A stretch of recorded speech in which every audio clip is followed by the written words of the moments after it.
Hello everybody, we are back again for part 2 of this. Wow, this is big. Part 2 of Starship Traveler. I'm just been over here looking at these informations here.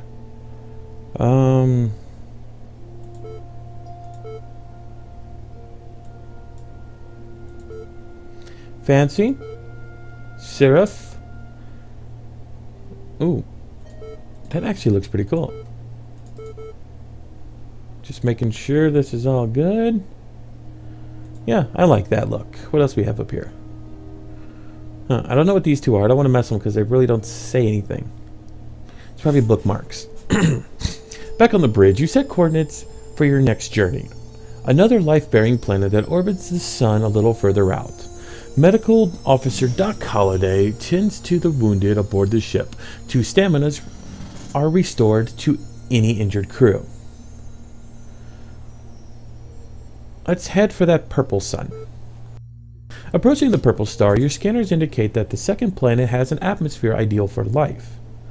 You drop into orbit around this planet and scan the surface. There are strong indications of intelligent activity.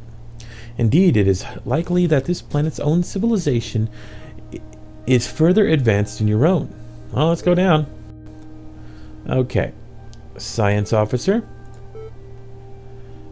We will bring Sasha with me. And that's it? Okay.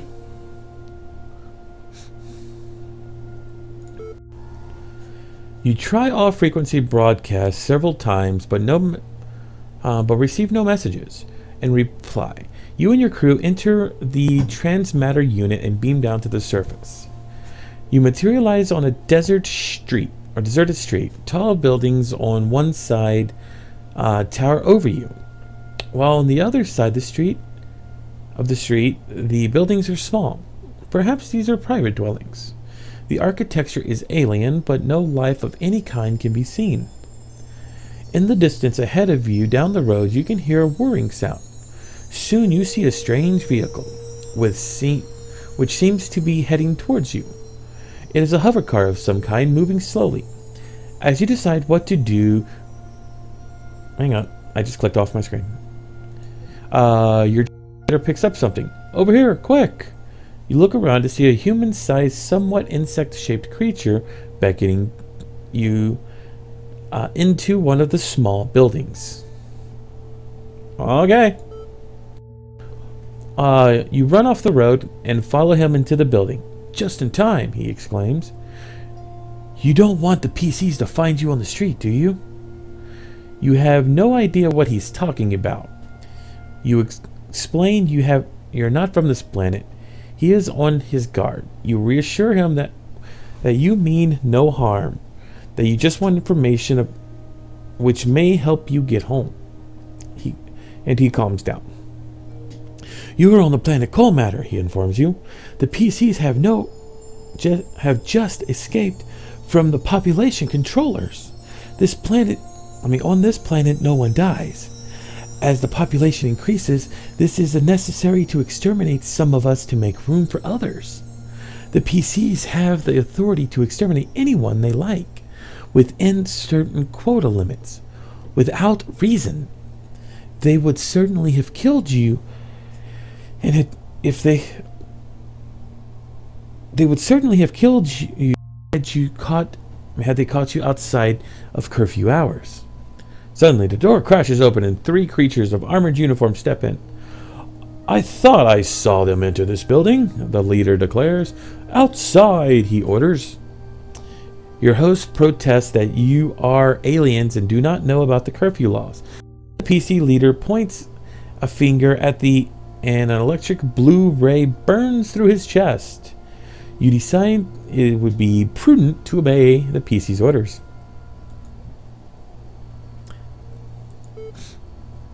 You explain that you are from another planet and therefore know nothing of their curfew laws. It is illegal to be outside of curfew, says the leader.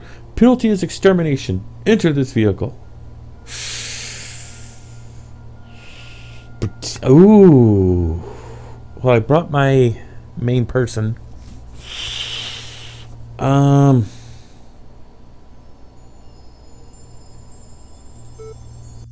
You walk up to the entrance door as you climb into the vehicle.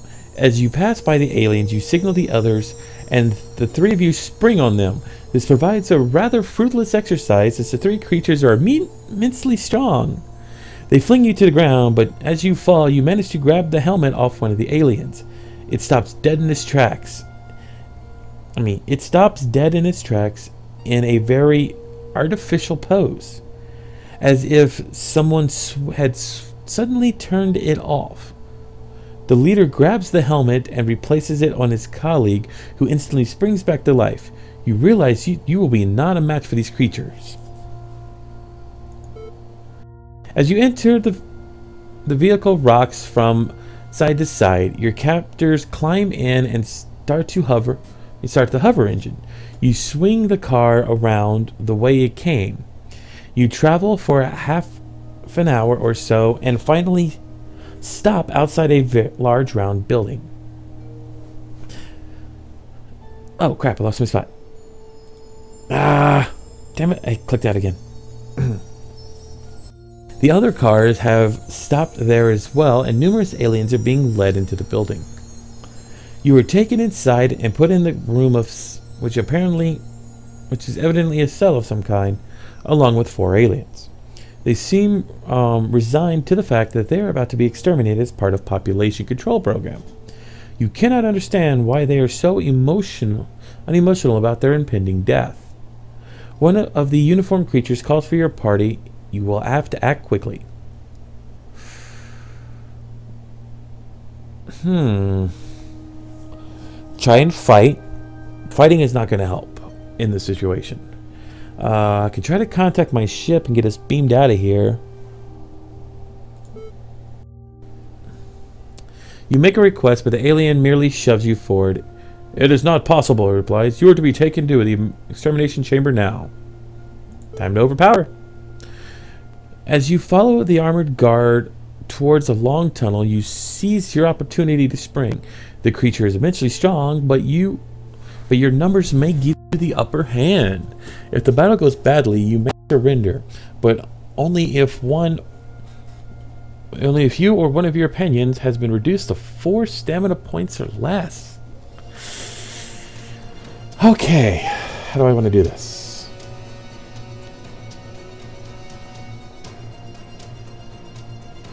Let's do it like this. Ooh, nice. 10 and 10. Shit. I don't win ties. Really? Oh dear, this might not go good. Ah, shit, I had the better hand. Miss and miss, okay. 8, I missed again. Miss. Quick battle. -2 damage. Oh.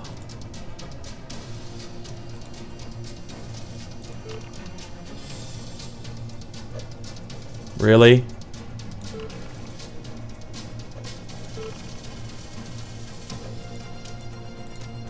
Wow, this is gonna take a little bit, isn't it? Hit! Yay!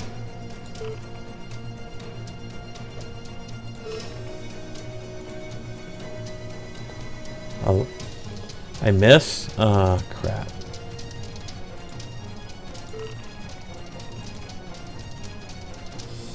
Damn.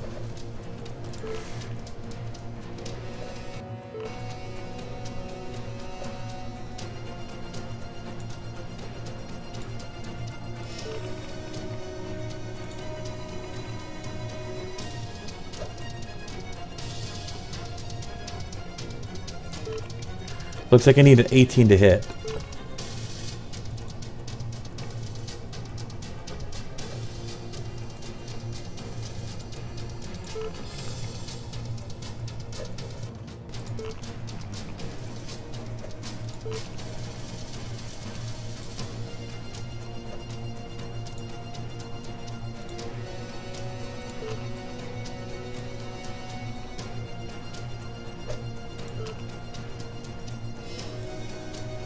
Really? Oh! Oh, even Max, she can't do it.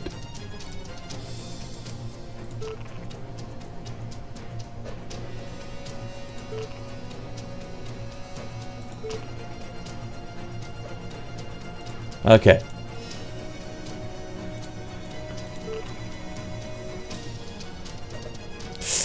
Ooh.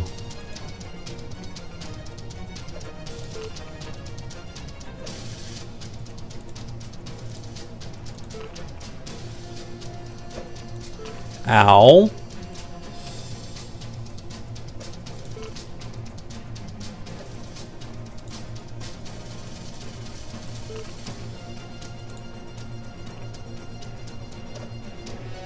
Oh. So I need a 19 then, seems. Oh, jeez, come on. Oh, we got a 19 there. Oh, jeez. So, I gotta bring her back up. She can't really do much. Nice! Whew. You head for the center of the complex, dodging around the corridors so as to avoid the creatures. You try your communicator several times to read the ship, but there is some jamming to the signal. You pass one room which the walls are covered with electronic equipment. Perhaps this is the transmission room, transmitting the signal which is blocking your own signal to the ship. Two aliens sit inside, but your attempts to contact your ship on your own communicator have turned them into statues. Entering the room, you play with some of the controls until eventually a signal comes from your communicator from the ship. You give the order to beam up straight away. It will take several seconds to fix on your exact location, and while you wait to remove one of the alien's helmets. Inside the helmet and the creature's head is a mass of electronic circuitry. You have been captured by androids. You keep this helmet for investigation on the ship, and moments later, the transmission beams and locks on to take you up to the ship. Oh, wow. Medical Officer Dr. Holliday tends to the wounded upon the ship to stamina restore to any injured crew members. The electronic lab reports that the helmet you brought back was indeed an advanced piece of work. With a few adjustments, you will be able to prepare it so that you, when you wear it, will increase your skill by 1 point. This will undoubtedly be useful. Woot woot, +1. Leaving orbit, you scan space. You scan space ahead of you. The planet ahead, some 3.6 light years away, may support life. You enter warp speed and head towards it. You approach the medium-sized blue-green planet and take up orbit position. Scanning the planet's surface reveals several clusters of intelligent life forms. You try to contact them, but nothing comes on the radio. Down we go. Okay, so I need to check my sheet. Okay, so I'm going to bring in Samuel. Ooh, Samuel and Amy. Oops. Okay. Samuel. Amy. Oh, I can bring in another. Okay, I'm bringing in numbers. I can bring. I'm gonna bring the doctor.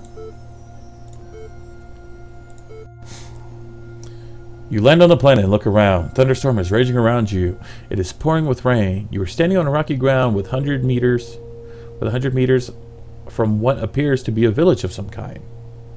3 aliens, presumably villagers, are shuffling around about halfway to the village, but as you appear, they startle and turn to face you. They are strange, pudgy creatures with long necks and stumpy legs. One of the aliens turns and waddles off back to the village at what must be a running pace. The other two are advancing towards you, weapons, long pointy sticks, drawn.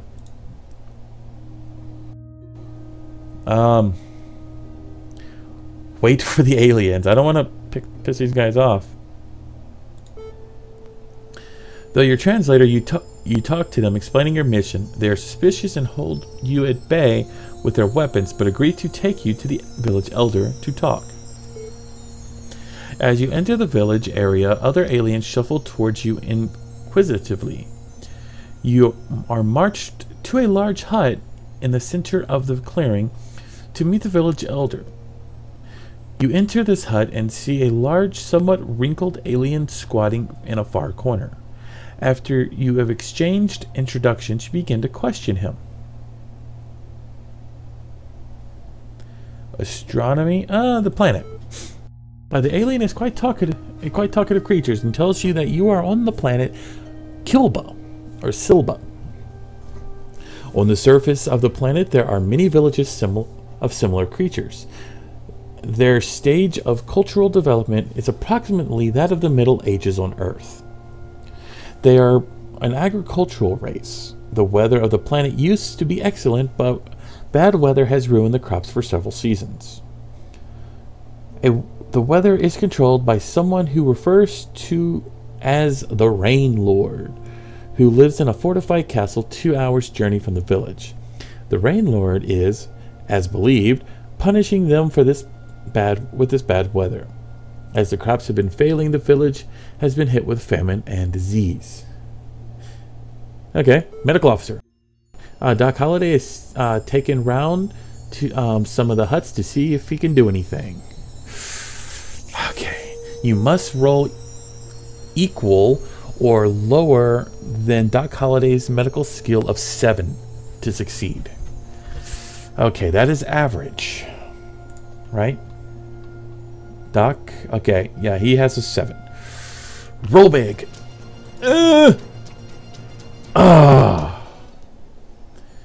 You definitely passed the skill check. Huh. Oh, any roll would have won because I have a 7, he has 7.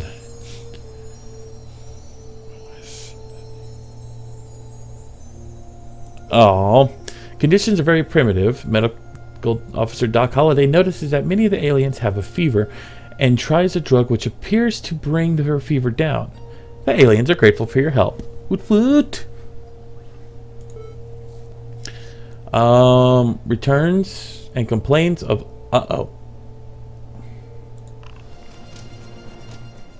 Sadly, your luck has run out. I need a low skill. The illness develops and the medical officer Doc Holliday begins to sweat profusely with fever. Back to the ship. With proper treatment in the medical section, your medical officer recovers swiftly. You decide not to risk the health of the crew on this planet and discuss your further course with the navigation's crew.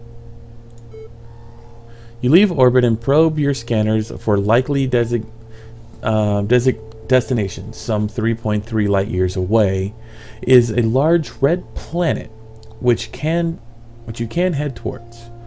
Okay, we're healed by 2. Okay, guys, before we go to this red planet, I'm going to again end the video here. Apparently, I'm going to be doing a series on this game, and who knows what's going to happen. I could be in the next video 2 minutes and done, but I am enjoying this, so let's hope this keeps going. See where this trail ends. So see you next time, guys.